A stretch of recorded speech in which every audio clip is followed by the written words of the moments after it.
Okay, well, good morning. We hope that you're all doing well. Welcome to Monday. Today is the 15th of February.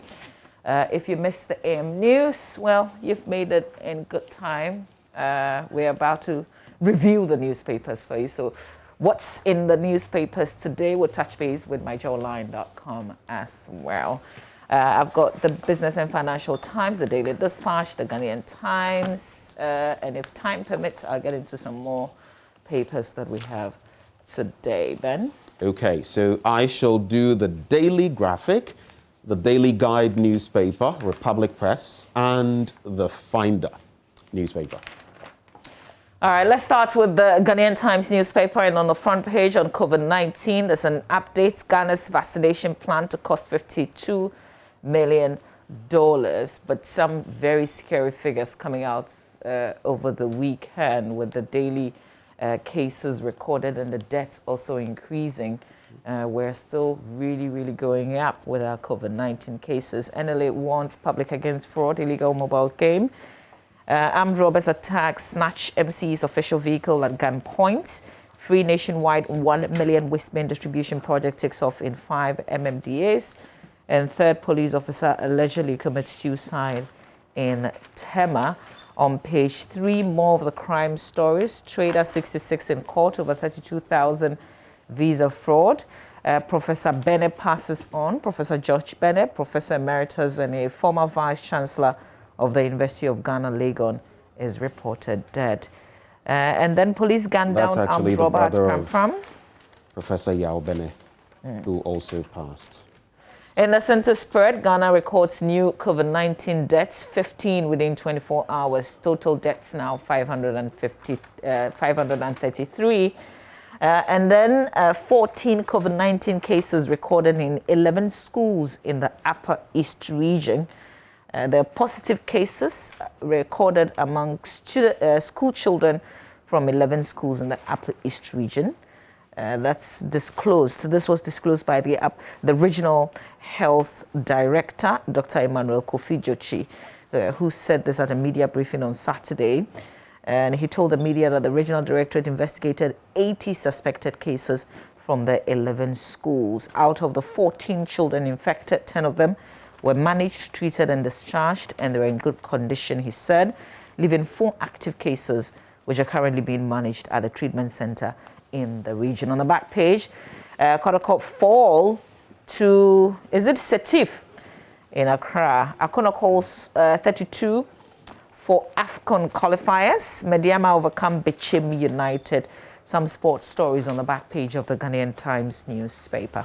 All right, Ben. The way you stressed fall when it came to Kotoko, but almost so it's okay if you want to. I'm wearing a mask, so if you want to deal us that blow, but well, we're still in the league there. We have some 23 points. Let me see where Hearts of Oak is. You have 17 points and you are in position number 11. Did you fall? Just for the sake of, those who may not be aware. Did you fall yesterday or not? 11th. Well, we did. Did you We're in fall or third not? place. We still have but that's the story. 23 points. That's the story. The story is the fact that Kotoko lost. No, but Setif is on another level though. That's a different. That's a continental level. Yeah, but we've played 13 matches. So those on top have played 14. I actually said that Kotoko lost yesterday, and you are going to the league. But what I was even talking about had nothing to do with the league. I'm saying that fine, but when you come to the league, when you come to our league, I'm 11th. I am not talking about the Ghana Premier League. Anyway. I am talking about Kotoko's defeat yesterday. Ayo. Let's do the paper league. And the Daily Graphic is the next one I'll get into. COVID-19 vaccination plan, government estimates 295 million Ghana cedis for 20 million people. Mama View was just making mention of some of those bits and scary figures we saw over the weekend. Mahama moves to reopen case today. We'll be bringing you more on this COVID bit on the first leg of the show. When you go to page 5, the WHO pledges urgent aid in Guinea. Now, there's that problematic epidemic, another surge in Ebola, which is getting the entire world worried. More international news right before I come back to Ghana. Trump acquitted on second impeachment charge. That's also one that a lot of people have been talking about. Not enough Republicans joined the Democrats, 7 of them joining. But this also happens to be the most bipartisan impeachment in U.S. history. So you can check out details from there. On page 16, the bit about Mahama moving to reopen his case today. We got, wind of that last week based on what had happened, the ruling of the Supreme Court. And this story says, lawyers for former President John Dramani Mahama, who is challenging the outcome of the 2020 presidential election, will today move a motion before the Supreme Court seeking permission to reopen his case. This is to facilitate the petitioner's quest to subpoena the chairperson of the EC to testify in the 2020 presidential election before the Apex Court. Check out more details from there, but that's just a summary of that bit. Let's go now to the middle spread. Before the middle spread, page 31, Opoku Prempeh apologizes to Mahama, Professor Opoku Ajiman, and that has to do with his allegation that they bussed students and parents to the Black Star Square on September 17, 2017, to cause confusion during the computerized school selection and placement system, CSSPS, for students. And during his vetting, well, he had to actually apologize for that. I'll skip the middle spread of the paper now. And in sporting news, that's on page 63, GFA considers standing national team. I say shifting, no dorsal. And on the back page, like Mama read with glee, ES Setive Shock Kotoko in Accra and Ruthless Dreams FT shred Adriana Stars. That's it with the Daily Graphic. Let's do the Daily Dispatch.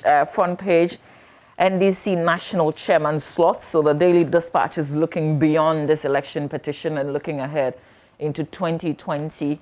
And it's making some analysis. Spio Gabra, 2024. 2024, beg your pardon. Spio Gabra and Esiedun Ketia to challenge Ofosu Ampofo.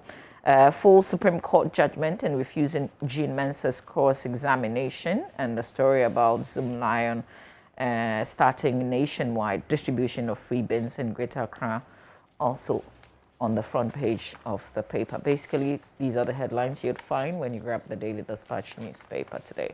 The Daily Guide, NAPO promises transparent oil revenue regime, and I am not for Supreme Court capping. That's according to the Attorney General designate Godfrey Diabua Dame. He has spoken about the capping, and he basically said that there is a restriction when it comes to the least number, but not the capping, and that he is all for it. NDC versus Jean Mensah subpoena war breaks out. Don't blackmail judges. That's on page 6. Interesting one there. Check out the story. And Zoom Lion starts free bin distribution. That's those are the major stories in the Daily Guide. In the center spread, you can talk about RMD, or you'll find there the story, RMD shames Buhari over new EndSARS brouhaha. And then there is police escort for tomato importers. But apparently the tomato importers are not getting into talks with the police just yet. IES, the Institute for Energy Security, hints of another fuel price increase over the weekend. A lot of talk about that. On the back page, Klopp concedes title defense. It is clear Liverpool will not be retaining their title. They are not like Manchester United, unfortunately. Let's get into some other papers. It's very surprising that you make a very emphatic statement that the league is ending like this weekend or something. Why? Why are you so sure that? Oh, no, I'm not even the one saying it. Klopp is the one conceding. But actually, when you look at the gap between them, I think they're still pegged at, is it 40? Because they actually lost abysmally to... Yeah, but I thought that it would still be too early to say when you look at the point gap, and especially between them and Manchester City, not even Manchester City, which is winning all their games and all of that, and you look at how they are playing. About what, like 10 games or something like that? Just about. Unless, but you see, the way things are going, it would take a miracle's miracle. I think he wants to take attention off the team for now. That's why he would say a thing like that. No, but Liverpool is simply not. I just forget the team they played with. Was it Everton? One of those teams? No, it was just Everton. Leicester City. Yeah. Leicester City. I mean, But Leicester is not a cheap team, or no, it's not a cheap team. Leicester is third on the log. They are tied with Manchester United. But the point being that the pace of the game, Liverpool played the entire game, and then in a matter of about 6 minutes, they conceded 3 goals. As for Liverpool, something ain't right. I guess it's also players being injured, and you have to work with what you have. Let's do the Business and Financial Times newspaper. Right now, they are working alone. Front page: unstable inflation erodes minimum wage gains over last decade. MPs want official cash, not car loans. This was when their leader appeared before the appointments committee. There are a lot of conversations, the issues they tabled really for him to give an opinion on were basically matters that concern them as members of parliament. He spent maybe about an hour before the committee, because you can't, that's your leader, so you've got to give him all the respect. You can't corner him and do like 6 hours. Really? Yeah. So official cars, and then so when you leave the post, the next person who comes takes it up. What's the? We have to ask Muntaka Mubarak. He has a lot of information on that, but he was raising the issue with, Oseiche Mensabon. So there's a lot more to that in the paper today. Let's see. I could come back and do this inflation story on page 3. Maybe I can just read maybe one line of it. Let's see. Okay, no, I cannot. It's an analysis, so you've got to spend time and do it. But that's it for the Business and Financial Times, Ben. And that story is on page 3 for anyone who's looking for it. Business and Financial Times. The final newspaper now: COVID-19 deaths rise to 533 with 8,216 active cases. Databank's sterling 30-year track record unmatched. Majority Leader urges parties to help retain experienced MPs. Ejapa and PDS deals are clean. Godfrey Adame provides concise and precise details. It was interesting listening to him, though, because sometimes in one breath he would say this, in other breaths, and he was on some of these boards, and it was a pretty complicated situation. But I feel, though, that he catered for the matters pretty well. Police in Esiama foil robbery attack on EcoBank, robbery attempt on EcoBank, like we brought you in the news this morning. And 2020 presidential election petition will not bow to blackmail. Then that will be it, basically, for the paper. Maybe I'll just add from page 9, focus on peace building to tackle conflicts in the region. That's according to WANEP. That's it. I'm done with my papers. You're done with your papers. Then Republic Press: Mahama has not satisfied the burden of proof, Akufo-Addo's spokesperson says. Gloria Akufo did not oppose a Japa deal. That's according to Godfrey Adame. The Supreme Court did it in Kenya and Malawi. Will Ghana be next? That's the question. And Ghana slapped with $134 million judgment debt for Mahama's energy agreement cancellation. You can check out details of those stories in the Republic Press newspaper, Mama V. Okay, now let's get into some details, and I'll start from the crime page in the Ghanaian Times newspaper. So that's on page 3. This issue about armed robbers attacking, snatching an MC's official vehicle at gunpoint is the Asokore Mampong Municipal Chief Executive, Alidu Seidu, who was attacked and robbed of his official vehicle by suspected armed robbers, resulting in insecurity and fear among the residents. The incident occurred at about 11 p.m. on Friday at the Ejawusu Junction on the Buobai stretch for when the MC was said to be returning from the Garden City University campus. There's also a back situation with some people who have not been happy with him because they didn't get their bits of street lights that were distributed, but we're not sure if this latest incident is connected to the previous one. A lot more of the details you can read on when you grab the paper.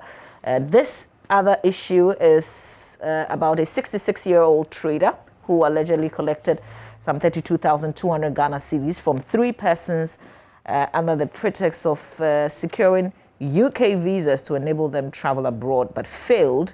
He's appeared before the Accra Circuit Court. Esther Kailomote has been charged with 3 counts of defrauding by false pretense, pleading guilty with explanation. She told the court presided over by Mrs. Evelyn Asamoah that she gave all the money she collected from the complainant to a connection man who promised to provide the traveling documents but failed. The accused explained that she sent the complainants to the connection man when he failed to provide the documents as he promised. Following that, the court entered a plea of not guilty on behalf of Esther and admitted her to bail of 80,000 Ghana cedis with 2 sureties, one of whom must be a public servant. The accused is expected to appear again on March 3. And then one last story, also on page 3, a suspected armed robber at Pram Pram has been shot dead by the police after an attempt to escape lawful custody. His name, Joseph Mensah alias Sharp, was arrested on February 10 in connection with a robbery on a Sprinter minibus, and they give details of the bus on December 14. According to the police, there were 15 staff members of a company and a cash amount of 900,000 Ghana cedis meant for payments of wages. That's the vehicle that the suspect robbed. And then it will tell you about how he later on decided to escape and how he was shot dead. Story picked from myjoyonline.com. I think that should be it, really. Crime-related stories in the Ghanaian Times.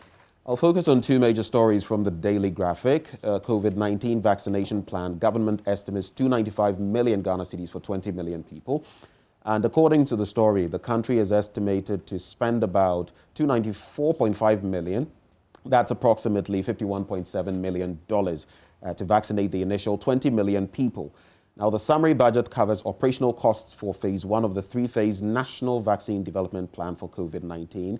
And of course, presenting the highlights of the plan last Friday at a webinar in Accra, organized by the Center for Social Justice to create awareness of the NVDP. The program manager of the expanded program on immunization of the Ghana Health Service said an estimated $3 would be spent on each person to be vaccinated. But we've also been told that it could go as high as $10, and we've seen some, posts, some people discoursing on the fact that this could actually be the figure that Ghana would be working with. We'll delve into a bit of that and find out what the real dynamics are in terms of cost. After all, it's our taxpayers' money going into this. But just a bit of a breakdown.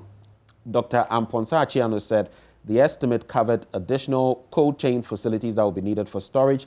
And breaking down the budget, he said the items on the budget included coordination, estimated to cost $2.26 million, communication costing $795,000, logistics, waste management costing $24.78 million, among others. You can check out more details from the Daily Graphic. And the phase, though, the exercise is planned to start on April 14 and end on October 20 this year. I'll wrap up in the Daily Graphic with this bit of a pathetic story. Help comes to Alezuma Basic School after Daily Graphic publication on 20 years of sorry state. Now, pupils of the Alezuma Basic School in the Kwewu Afram Plains South District in the Eastern Region now have the comfort of sitting in a 3-unit classroom block after over 20 years of studying under a mango tree. The newly built structure, built with free labor by community members, also has an office, a store, and a 6-seater toilet for both learners and staff. The school, however, still needs furniture for the rest of the classrooms, and the poor state of the school, as portrayed in publications by the Daily Graphic, inspired action from the parish priest of the St. Joseph the Worker Catholic Church at Mame Krobo, Reverend Father Stephen Sakbaku, who mobilized and received support from a range of benevolent contributors, particularly within the Catholic Church, to bring the project into fruition. So good work right there by Father. That's it with the Daily Graphic. All right. Let's spend the rest of the time going through the stories on myjoyonline.com, unless you've got other stories that you want to touch on. We will do myjoyonline.com. You'll find the Electoral Commission, Jean Mensah, through the Electoral Commission, responding to that application that will be argued out in court today. But Mr. Mahama's lead lawyer, that's the expectation. There's a response on that. But first, you find that this story is not in the papers, maybe the time that it probably came out, but online. Ken Oforiatta travels to U.S. today for post-COVID medical review. This was contained in a statement issued by the Ministry of Finance. He's a representative of the president at the ministry and also the finance minister designate. And they say that after he recovered from COVID in December, he has not been well. He is off to the U.S. for a review. That's what the story is about. If you go down, you'd find this other story. I have never told Mahama I want to testify. That's Chin Mensah to Supreme Court, to the Supreme Court. So that's her official response through the Electoral Commission, saying that she never gave any indication to the petitioner, Mr. Mahama, that she wanted to testify. She goes on to say that should the court even grant the request for the case to be reopened, it should not order her to testify, since such a decision would defeat its earlier ruling that she cannot be compelled to testify. It's getting a bit complicated with this matter. Is it linked or not? Is this a new application that has nothing to do with last week's ruling, to the effect that you cannot compel the EC's witness to testify and be cross-examined? So we will see how this one goes. You followed the responses of H. Kwesi Prempeh, among others, right? And what they say. Of course, the petitioner is trying to reopen his case, subpoena the EC chair, and the processes that follow will follow. I've read a lot of interesting, banter on this. We'll just leave it for the court. But don't be surprised, because you can even have a Supreme Court deliver a ruling, and that same Supreme Court later, reverse on that same matter. So let's see how things go, what they will decide. Yeah, Justices absolutely. of the court. Learn to pray for your tongue. Haruna Idris advises Opoku Prempeh. I guess later on. I guess it's back on what he said about John Mahama and the former education minister, now former running mate. Absolutely. There was also the issue of the mathematical sets. Yeah. That came up also. We will have to, I think, because Godfred Yeboah-Adame spent all those hours, people got tired and didn't follow. But this is also one of the interesting vetting, if you like. We'll be bringing you excerpts of it, in the course of the week, because this is not dying. Third police officer allegedly commits suicide in less than 3 weeks, and this is becoming a very worrying trend. We don't know yet if the police service is interested and they're dealing with this matter, apart from the general investigation. The psychological well-being of their staff. Yeah. Health workers haven't rested since Ghana recorded first case, according to Dr. Poplampo. Oh, yeah, we know they've been doing such a fantastic job. I talked about Godfred Yeboah-Adame. He spoke on the JAPA PDS, an expanding legal education. And listen, we have to give it to our MPs who are on this committee again. I think they touched on almost every area. You would find something that you've been thinking about in the questioning. It's really broad, and they must be commended. They've been very efficient on this one. Exactly, absolutely. Asking the very ordinary questions sometimes. There's plenty of stories on myjoyonline.com. Please make time and explore. If you do international, there's a worrying situation in Guinea with Ebola. Can you imagine an epidemic within a pandemic? That's the situation in Guinea, because that Ebola outbreak is back.